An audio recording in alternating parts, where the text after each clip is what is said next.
بسم اللہ الرحمن الرحیم الحمد للہ رب العالمین والصلاة والسلام علی اشرف الانبیاء والمرسلین اما بعد۔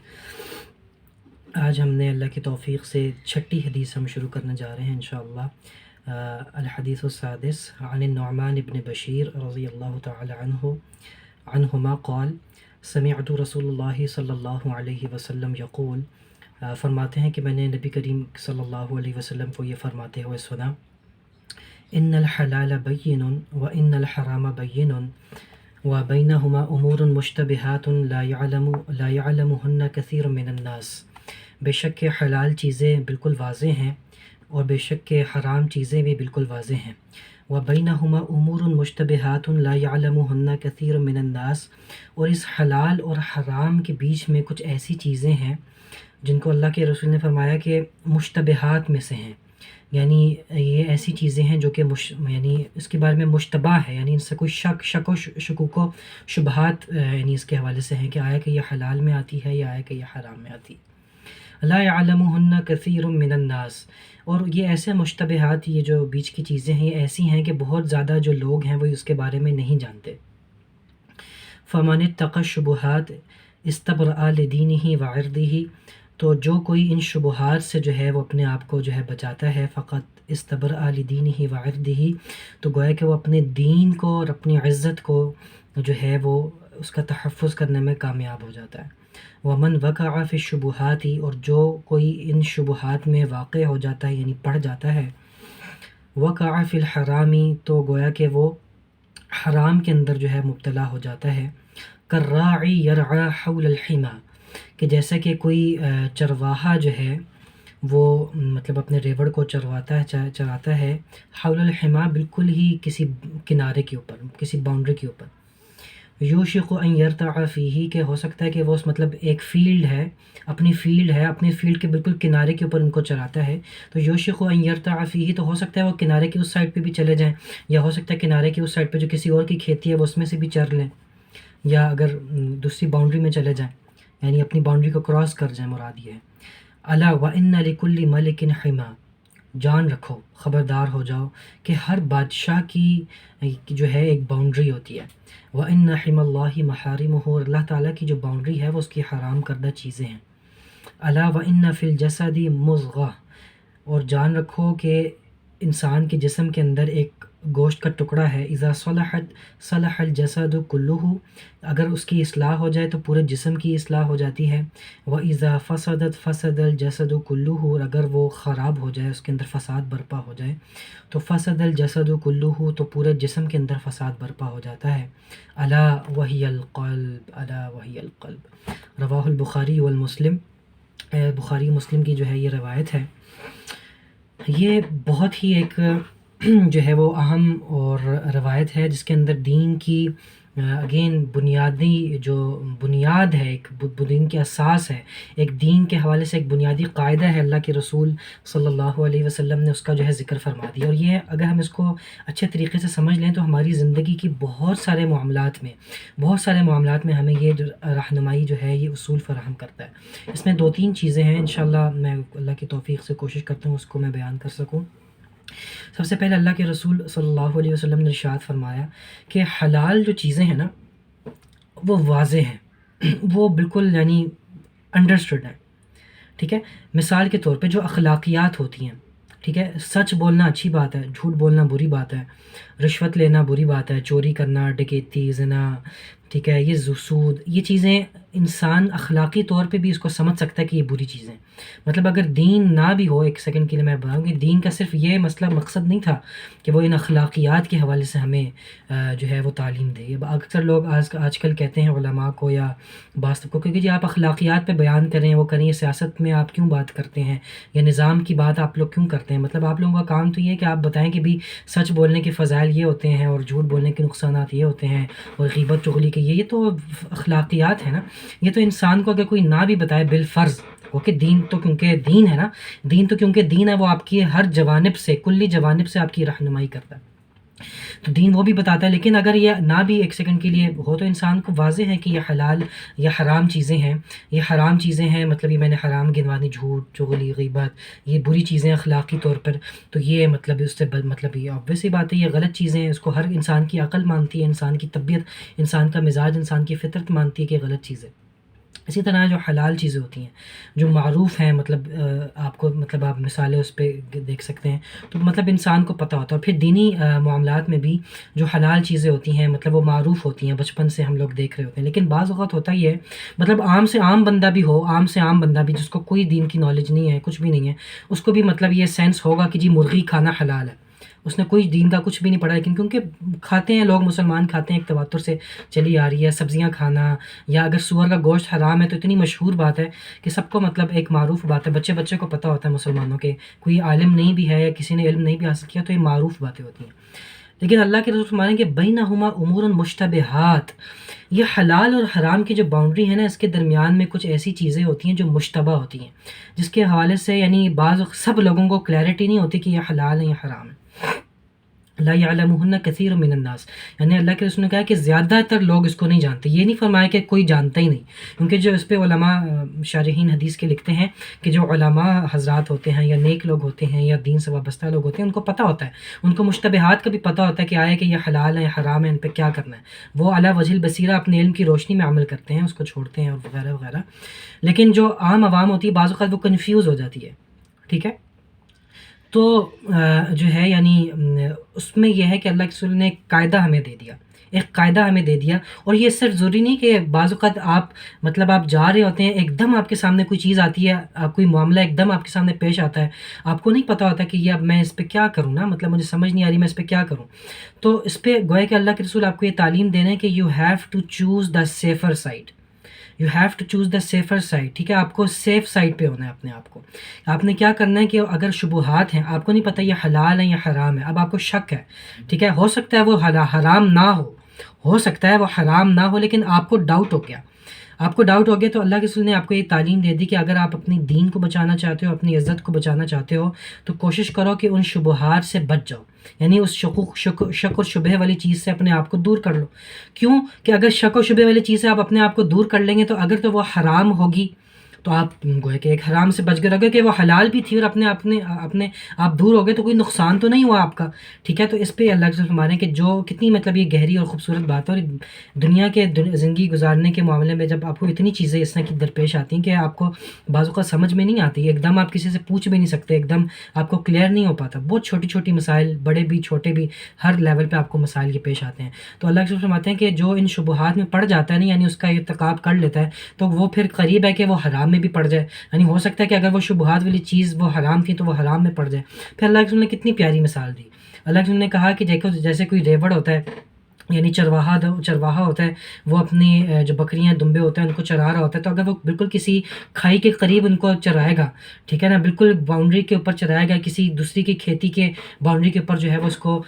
چراہے گا، تو اس سے نقصان کیا ہوگا، اس سے نقصان یہ ہوگا کہ ہو سکتا ہے کہ وہ حرام کا بھی جو ہے وہ مطلب اس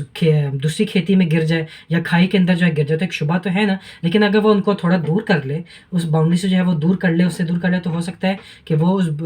کھائی کے اندر یا کسی دوسری کی کھیتی کے اندر نہیں گریں گے۔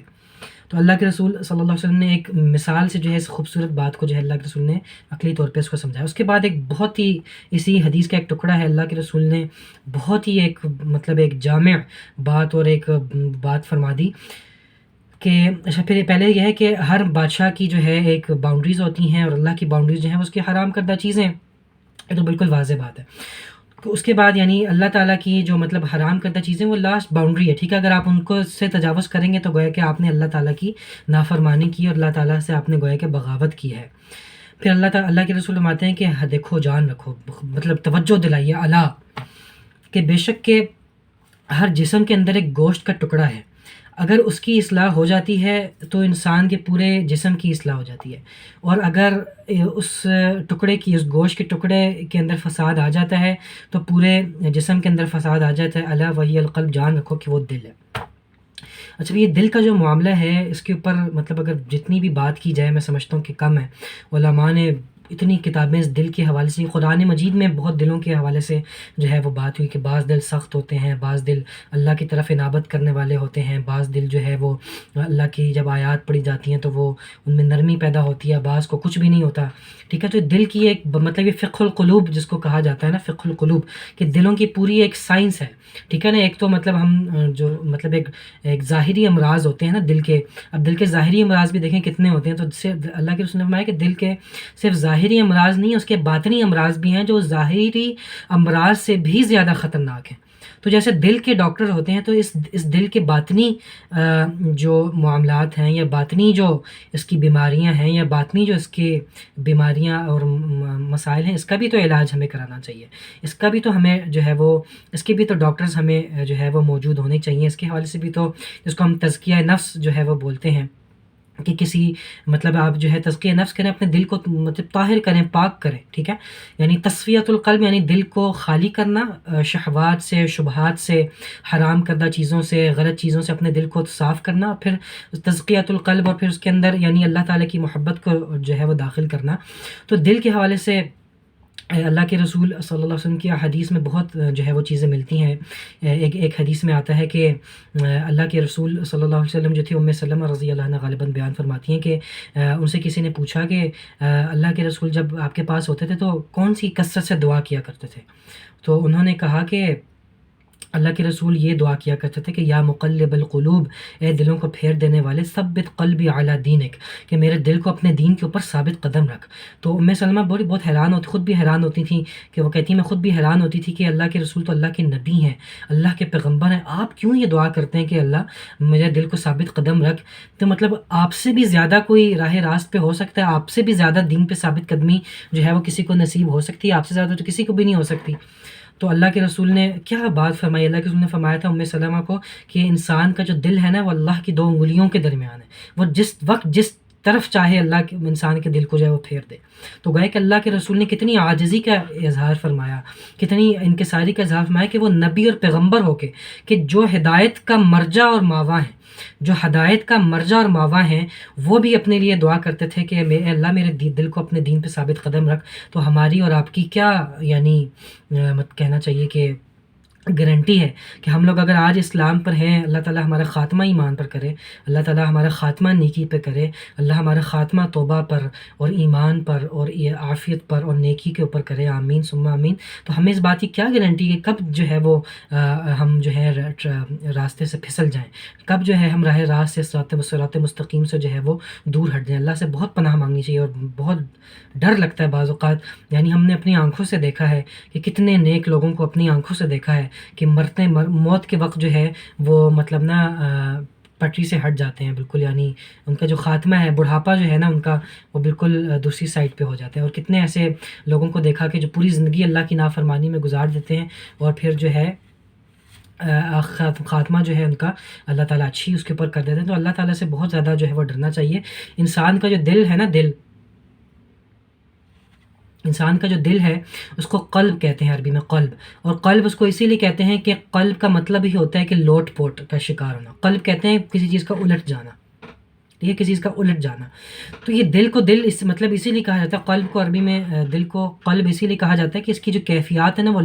لوٹتی پوٹتی رہتی ہیں۔ مثال کے طور پہ ابھی ہم لوگ حدیث کی کلاس میں بیٹھے ہیں الحمدللہ، اس وقت ہماری ایمان کی جو کیفیات ہے نا وہ بوسٹ اپ ہوئی نہیں ہے، الحمدللہ ہم اللہ کے رسول کی بات پڑھ رہے ہیں، ٹھیک ہے، اس کو بیان کر رہے ہیں، لیکن کیا یہ کیفیت پورا 24 گھنٹے ہمارے ساتھ رہتی ہے؟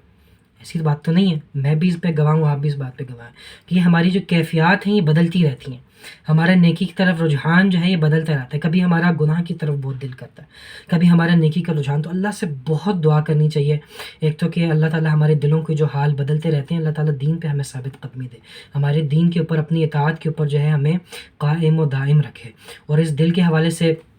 اپنے جیسے ہم میڈیکل ڈاکٹرز ہمارے ماشاء اللہ ہوتے ہیں، ہم ان سے علاج کراتے ہیں، تو یہ دلوں کا بھی علاج ہوتا ہے، یعنی باطنی بیماریوں کا بھی۔ اور دل کا علاج سب سے بہترین جو ہے وہ اللہ کے نیک لوگوں کی صحبت ہے، اللہ کے نیک لوگوں کے ساتھ مجالست ہے، اللہ کے نیک لوگوں کے ساتھ اٹھنا بیٹھنا ہے، ٹھیک ہے نا، اللہ کے نیک لوگوں کے ساتھ جو ہے ان کے ساتھ تعلق کو بنائے رکھنا ہے۔ اور پھر مطلب یہ جو دین کی مجلسیں ہوتی ہیں، الحمدللہ اللہ تعالیٰ کی فضل سے اور اللہ تعالیٰ کی توفیق سے، جیسے ہم اس مبارک مجلس کے اندر اللہ کے فضل سے سے جمع ہیں. تو یہ جو چیزیں ہوتی ہیں یہ انسان کے تزکیہ نفس کے لیے جو ہے انسان کو دل کو طاہر کرتی ہیں، انسان کے قلب کے اوپر بہرحال ان چیزوں کا اثر ہوتا ہے. اور اس کے علاوہ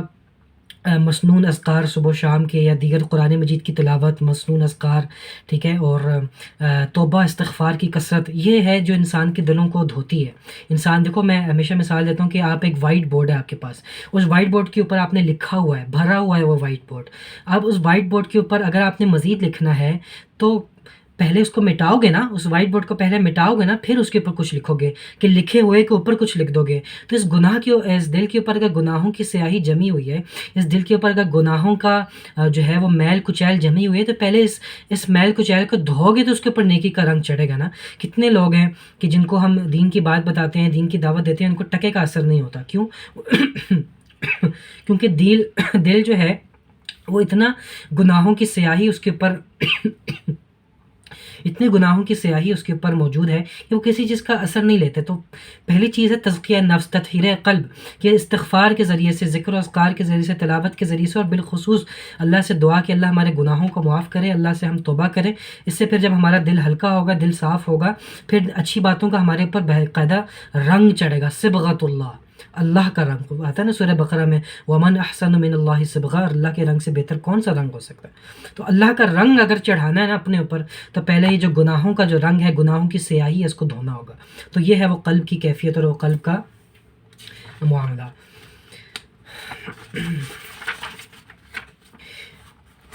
اس کے بعد الحدیث السابع عن ابی رقیہ تمیم ابن عوس الداری رضی اللہ عنہ. ابو رقیہ تمیم ابن عوس الداری رضی اللہ عنہ فرماتے ہیں کہ ان النبی صلی اللہ علیہ وسلم قال، کہ اللہ کے رسول صلی اللہ علیہ وسلم نے ارشاد فرمایا، الدین النصیحہ، دین خیر خواہی کا نام ہے. قلنا لمن یا رسول اللہ، کہ ہم نے کہا، قلنا ہم نے کہا، لمن کس کے لیے، قال للہ اللہ کے لیے، ولی کتابہ اللہ کی کتاب کے لیے، ولی رسولہ اللہ کے رسول کے لیے، ولی ائمۃ المسلمین مسلمانوں کے ائمہ کے لیے، وعامتہم اور مسلمانوں کی عوام الناس کے لیے.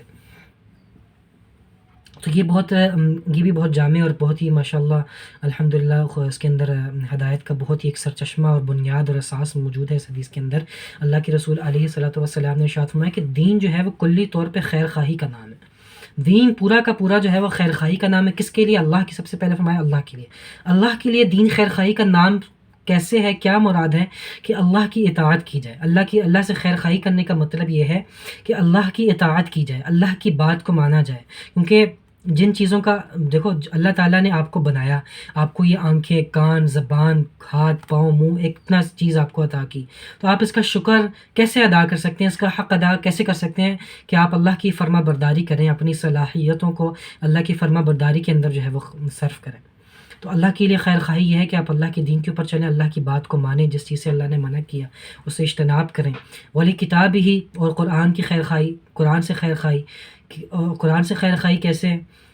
کیا آپ قرآن مجید کی تلاوت کریں، قرآن مجید کو سمجھیں،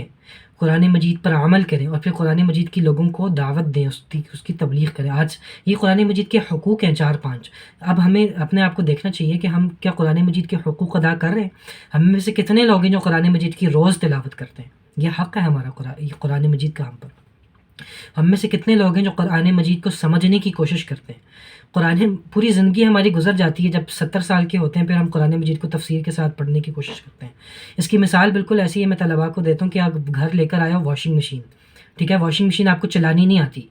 ٹھیک ہے نا، اس کے ساتھ واشنگ مشین کا مینول آپ کو دیا ہے کمپنی نے کہ اس مینول کو پڑھ کے پھر اس واشنگ مشین کو چلا لینا. آپ اس مینول کو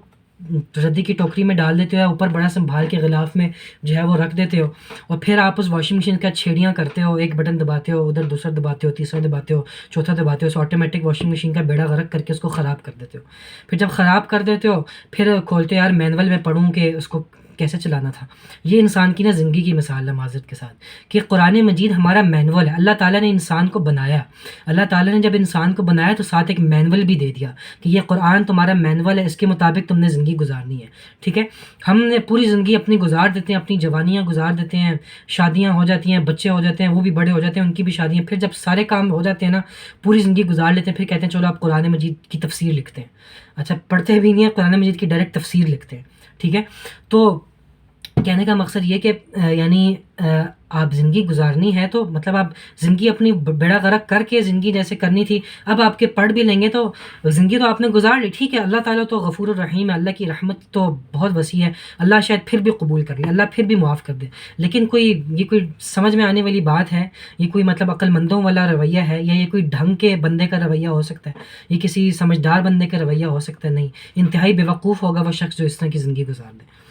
تو قرآن مجید کو سمجھیں، قرآن مجید میں اللہ تعالیٰ ہم سے کیا مطالبہ کر رہا ہے۔ اگر آپ قرآن مجید کو سمجھ کے نہیں پڑھتے تو اس کا مطلب ہے آپ کو شوق ہی نہیں ہے، آپ کے اندر خواہش ہی نہیں ہے کہ آپ قرآن مجید کے مطابق زندگی گزاریں، ٹھیک ہے، باقی ساری باتیں آپ کرتے رہیں، لیکن قرآن مجید کہ اگر آپ نے سمجھ کے نہیں پڑھا تو آپ چاہتے ہی نہیں ہیں کہ آپ قرآن مجید کے مطابق زندگی گزاریں، سیدھی سی بات ہے۔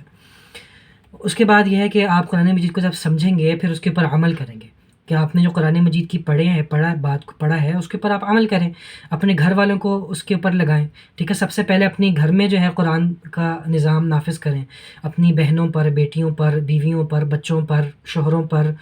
سب جو بھی آپ کے مطلب آپ کی رعایا میں ہے، آپ کے حکم کے انڈر آتے ہیں، اس پہ دین نافذ کریں، قرآن کے عمل ان کو بھی تعلیم دیں، ان کو بھی بتائیں، ان کو بھی جو ہے وہ سکھائیں، ان کو بھی جو ہے وہ اس میں لے کر آئیں۔ اس کے بعد پھر یہ ہے کہ قرآن مجید کو پھر دوسرے لوگوں کو پریچ کریں، دوسرے لوگوں کو تعلیم دیں، دوسرے لوگوں کو لیکن شروعات اپنے نفس سے، پھر اپنے قریبی گھر والوں سے، پھر دوسرے لوگوں کو تعلیم دیں۔ یہ ایک ہے تبلیغ کا طریقہ۔ وَأَنذِرْ عَشِيرَتَكَ الْأَقْرَبِينَ، اور ڈراؤ اپنے گھر والوں کو، اپنے خاندان والوں کو جو سب سے زیادہ تم سے قریب ہیں۔ اقرب فالاقرب کا اصول، جو سب سے قریب اس کا زیادہ حق، پھر جو قریب پھر اس قریب، باقی کوئی مانتا ہے نہیں مانتا اس کی اپنی مرضی، لیکن جو ہے پریچ کرنا آپ کے اوپر فرض ہے۔ ولی رسول ہی، اور رسول کے ساتھ خیر خواہی، وہ بھی وہی اللہ اور کتاب کی، جیسے میں نے بات کی کہ رسول سے محبت کا دعویٰ ہے تو ان کی سنتوں کو فالو کریں۔ ولی ائمۃ المسلمین، اور مسلمانوں کے ائمہ سے، ابھی ہم لوگ میں سے یعنی معذرت کے ساتھ گالیاں دینے میں حکمرانوں کو ہم سب سے آگے ہوتے ہیں، لیکن ان کے لیے ہدایت کی دعا کرنی چاہیے، ہدایت کی دعا کے علاوہ ان کو نصیحت کرنی چاہیے، جو مطلب جس کے پاس اتنا اختیار ہے کہ وہ ان کو نصیحت کر سکے، ان کو نصیحت کریں، ان کے لیے دعا کریں، اور جو ہے یعنی ان کی خیر خواہی کے لیے مطلب کوئی بھی جو ان کو مطلب آپ یعنی جس کو راہ راست پہ لانے کے لیے جو بھی آپ کچھ کر سکتے ہیں، لوگوں کو خیر خواہی کریں، کہ اگر وہ غلط کر رہے ہیں تو ان کو غلط کا بتائیں کہ بھئی یہ آپ غلط کام کر رہے ہیں، یہ بھی خیر خواہی ہے ان کے ساتھ، مطلب آپ ان کو بتائیں نا کہ اگر کوئی غلط کام کر رہے ہیں، کوئی خلاف شریعت کام حکمران کر رہے ہیں، تو آپ ان کو بتائیں کہ بھئی یہ غلط کام ہے، علماء کی اس میں بالخصوص ذمہ داری ہے، ٹھیک ہے، اور وعامتہم، اور پھر عام لوگوں کے ساتھ خیر خواہی۔ عام لوگوں کے ساتھ خیر خواہی کیا ہے؟ وہی ساری باتیں اب آپ سمجھ سکتے ہیں انشاءاللہ، کہ عام لوگوں کی جو ہے خیر خواہی کریں، ان کو گائیڈ کریں، کوئی ان کو مشورہ دیں تو اچھا مشورہ دیں، ان کو دینی رہنمائی کریں، دنیاوی رہنمائی کریں، وہ نہ ہو کہ ہر جگہ جو ہے نا ہم لوگ دکانداری چمکانے کے اس میں ہوتے ہیں، جس کے پاس جو مہارت ہے بس وہ اس کا ہوتا ہے کہ میں جو ہوں نا اگلے کا پورا استحصال کر کے، کوئی ٹیچر ہے تو وہ کہے گا کہ میں جتنا اس سے نا پہلے پیسے منڈوں، پہلے میں ایسے پیسے چھکوں، پہلے ایسے پیسے میں نکلواؤں، پھر میں اس کو علم دوں گا، یہ چیز نہیں ہونی چاہیے۔ آپ کو اللہ کے راستے، اللہ کی خاطر جو ہے اپنا علم، اپنی صلاحیت، اپنے اس کو مطلب آپ کو کھول دینا چاہیے اپنا نا وہ اپنا علم کا۔ کوئی ڈاکٹر ہے تو اب ان سے کوئی مشورہ کرنا ہو تو معذرت کے ساتھ اتنی بڑی بڑی مطلب کچھ مختصر سا کوئی بات بھی کرنی ہو تو اتنے مطلب وہ ان کے چارجز ہوں گے، اتنے پروفیشنلی وہ اس کو کوئی مطلب اتنا نہیں ہوگا کہ بھئی اگر کسی کی ہیلپ کرنی ہے تو ویسے ہی کسی کو مشورہ دے کے ہیلپ کر دیں، پورے فیسز اور اتنا مطلب وہ اس کو مطلب کسٹمر کی طرح نا جو ہے وہ ٹریٹ کرتے ہیں معذرت کے ساتھ۔ کوئی بھی مطلب ٹیچر ہو یا کوئی بھی ہو، مطلب تھوڑی سی اپنے اندر نا تھوڑی سی ذرا پیسوں سے نکل کے بھی ان چیزوں پہ ذرا لوگوں کی ہیلپ کرنے کی، اس میں بھی مطلب یہ ڈاکٹر، یہ ٹیچرز، یہ جو پیشے ہوتے ہیں یہ تو خدمت خلق کے پیشے تھے، ہم نے اس کو جو ہے نا وہ بنا لیا ہے، دکانداری کا وہ بنا لیا۔ سب سے زیادہ جو ہے نا وہ کسی نے کیا لکھا تھا کہ وہ میرے ذہن سے وہ نکل گیا لطیفہ، کہ تعلیم جو ہے نا وہ دولت ہے، علم جو ہے نا وہ دولت ہے، تو نیچے لکھا تھا کہ اگر یقین نہ آئے تو وہ اسکول چلانے والوں سے پوچھ لو کتنی دولت ہے، تو مطلب اس طرح کا ہمارے رویے بن گئے۔ تو عامت الناس کے لیے خیر خواہی کا رویہ ہونا چاہیے، کہ کوئی آپ سے سوال کرتا ہے، کوئی آپ کی ایکسپرٹیز مانگتا ہے تو مطلب آپ اللہ کی خاطر، اللہ کی رضا کے لیے اپنی استطاعت کے مطابق، ظاہر ہے آپ اپنی جتنی آپ کی استطاعت ہے آپ اتنی کر سکتے ہیں، یہ تو نہیں کہ اب ایک بندہ تو ہزاروں لوگوں کو تو نہیں ہیلپ کر سکتے، لیکن جتنے آپ کے حلقہ احباب میں لوگ ہیں ان کی فی سبیل اللہ ہیلپ ہونی چاہیے۔ اس کے بعد ہم لاسٹ حدیث پڑھ کے جلدی سے بات کو روکتے ہیں انشاءاللہ، 10 منٹ ہے ہمارے پاس۔ الحدیث الثامن عن ابن عمر رضی اللہ عنہما قال قال رسول اللہ صلی اللہ علیہ وسلم، اللہ کے رسول صلی اللہ علیہ وسلم نے ارشاد فرمایا، امرت، مجھے حکم دیا گیا، ان اقاتل الناس، کہ میں لوگوں سے قتال کروں، حتیٰ یشہدوا ان لا الہ الا اللہ وان محمد رسول اللہ صلی اللہ علیہ وسلم، یہاں تک کہ وہ گواہی دیں کہ اللہ کے سوا کوئی عبادت کے لائق نہیں ہے اور محمد صلی اللہ علیہ وسلم اللہ کے رسول ہیں، وہ یقیموا الصلاۃ، اور نماز کو قائم کریں، وہ یؤتوا الزکوٰۃ، اور زکوٰۃ کو ادا کریں، فاذا فعلوا ذلک، بس اگر انہوں نے ایسا کر لیا، عصموا منی دماءہم، تو گویا کہ انہوں نے اپنے خون کو جو ہے مجھ سے بچا لیا، وہ اموالہم، اور اپنے مالوں کو بھی، الا بحق الاسلام، سوائے اسلام کے حق کے، وہ حسابہم علی اللہ، اور ان کا جو حساب و کتاب ہے وہ اللہ کے اوپر ہے۔ رواہ البخاری و مسلم۔ انشاءاللہ اس حدیث کو نا ہم نیکسٹ کلاس میں دوبارہ پڑھیں گے انشاءاللہ اللہ کی توفیق سے۔ آج ہم اتنا ہی درس رکھتے ہیں۔ وما علینا الا البلاغ المبین۔